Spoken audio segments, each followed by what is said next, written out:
All right. Now I want to give you some feedback on the material you turned in, and I want you to hear me say that I know that was long. I know that was a lot of readings and a lot of summaries.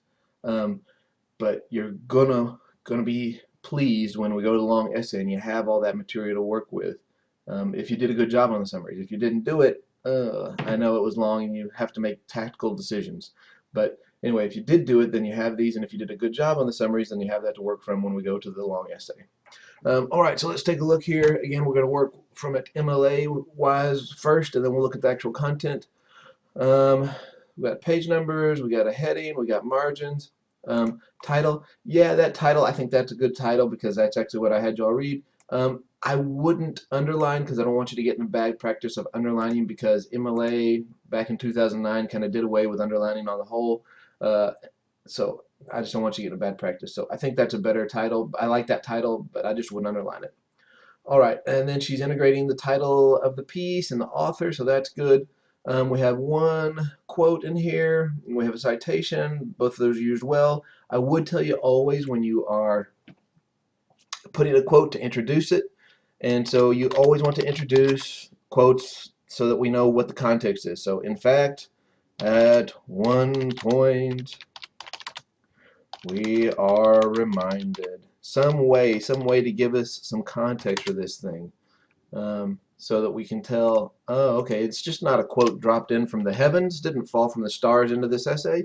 It has a purpose there. Um, I'm not sure beyond that we have enough here for the summary to make it a really good summary. I'm not sure that we have a clear point and then some points to support that. So I think there's some material here that may be useful, but again, I gave y'all some pretty specific things to cover in there. So I think I would like to see those. If I were redoing this or redoing this with you, I'd like to see that more closely attended to. Remember, I wanted one main point, and then kind of three supporting points, and then some contextual or connecting information in between those things. I think we have some of that here, but not altogether all there. All right, so let's go look at another one. All right, here's another one. Again, this is the kind of title we don't want. Titles like that, I want y'all to get in good habits of giving good titles so that you get good grades. All the research that I've looked at, even though there's no quantifiable study out there that says students who have better titles get better grades. If you come up with a lame title, somebody along the way is going to say, that's a lame title, and give you a poor grade for the essay because they don't know what you're going to be writing on. So, yes, this is what I'm having you do. I am having you do summaries. It's not a good enough title to be indicative of what we're going to see here, other than we know we'd have summaries. So maybe summaries over blah, blah, blah, blah. Or maybe the title of that section again, like the previous person did. But good titles. All right, so we have page numbers, we have a header here, and so we looked at that first one last time, so let's look at another one here. Senechaussee, yes, that is the person that if you look at the back of that piece, it does say Senechaussee. That's not the person's name, and so I would have just gone with duties of manorial offices there and not added any other information in. I know it's very tempting to put that information in, but here's the deal. In MLA, if we don't know that first piece of information, then we don't put it in there. So if we're trying to make this match our works cited, then this is the first piece of information. We wouldn't have an author down there, and this would be the piece that we would point to again and again. And so instead of this right here, we would just say that, you know, some anonymous author comments, and then down here this would actually, for the citation, actually have this information in there, and that's only if we don't have an author, like this one didn't. So that's how that probably should look right there. And up here, and I would just say, just start it off with an anonymous author. Anonymous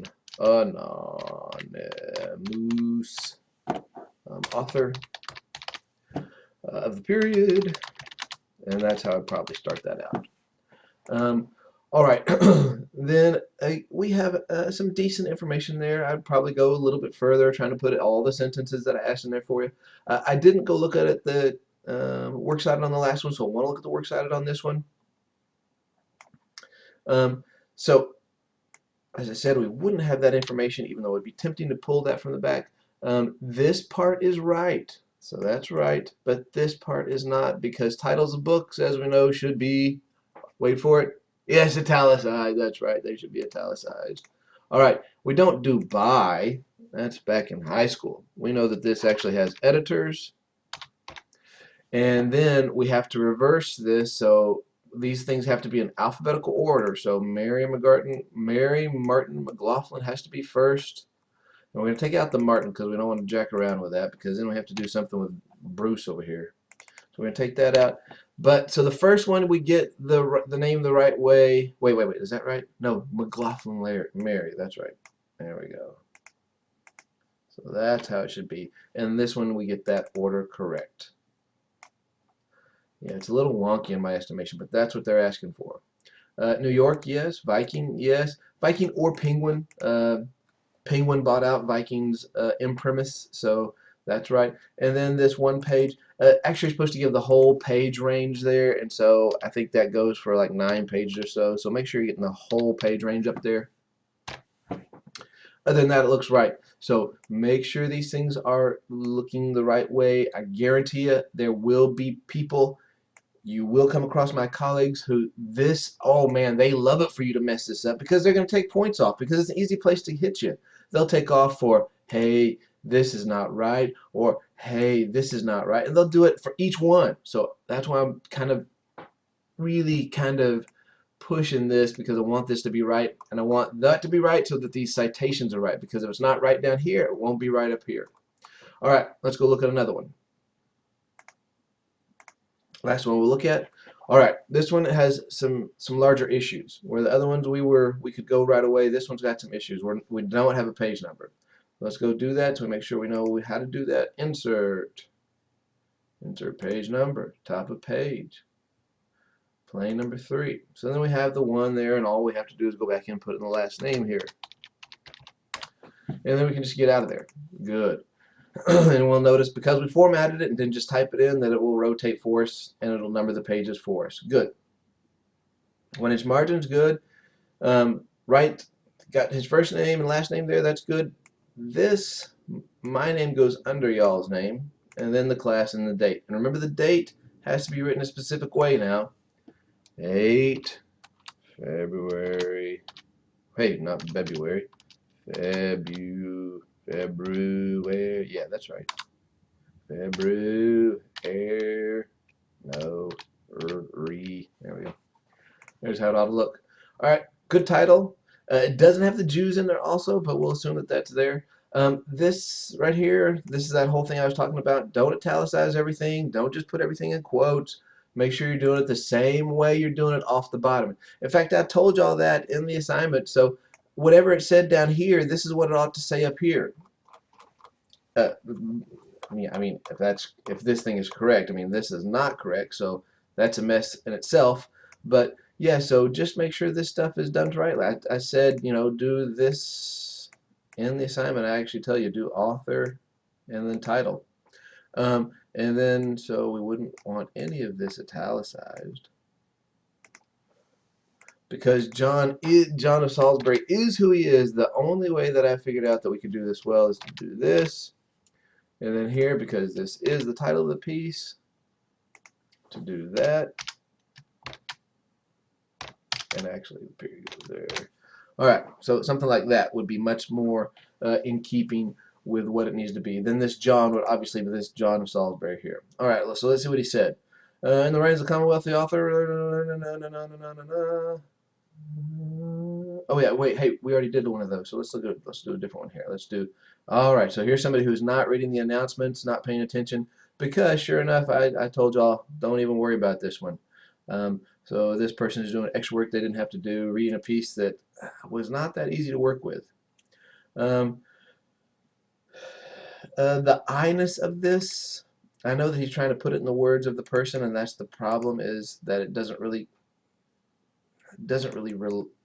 relate well. Probably trying to do an okay job with the summation, but again, I gave y'all specific things to do. It would be better to do those things that you have it to work with later. Again, I know that y'all can't see from where you sit, but I have an eye to where all this is going. So the directions that I give you, I would tell you to watch those really, really closely. Make sure you're handling them. All right, down here, we've got a real boogered up problem down here. Um, what he has here and what he's doing is what some of y'all are going to do. What you're inclined to do is to use the editor as the author. And the editors are not the author. So we need to get those people in the right place. And then we need to come up with who the real person is. And up here we knew it was John of Salisbury.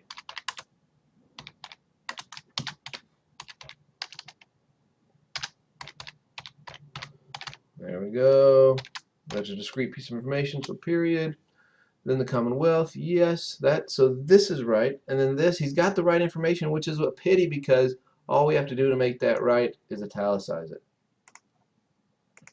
And then now we know we just have to pull Mary Martin to the front.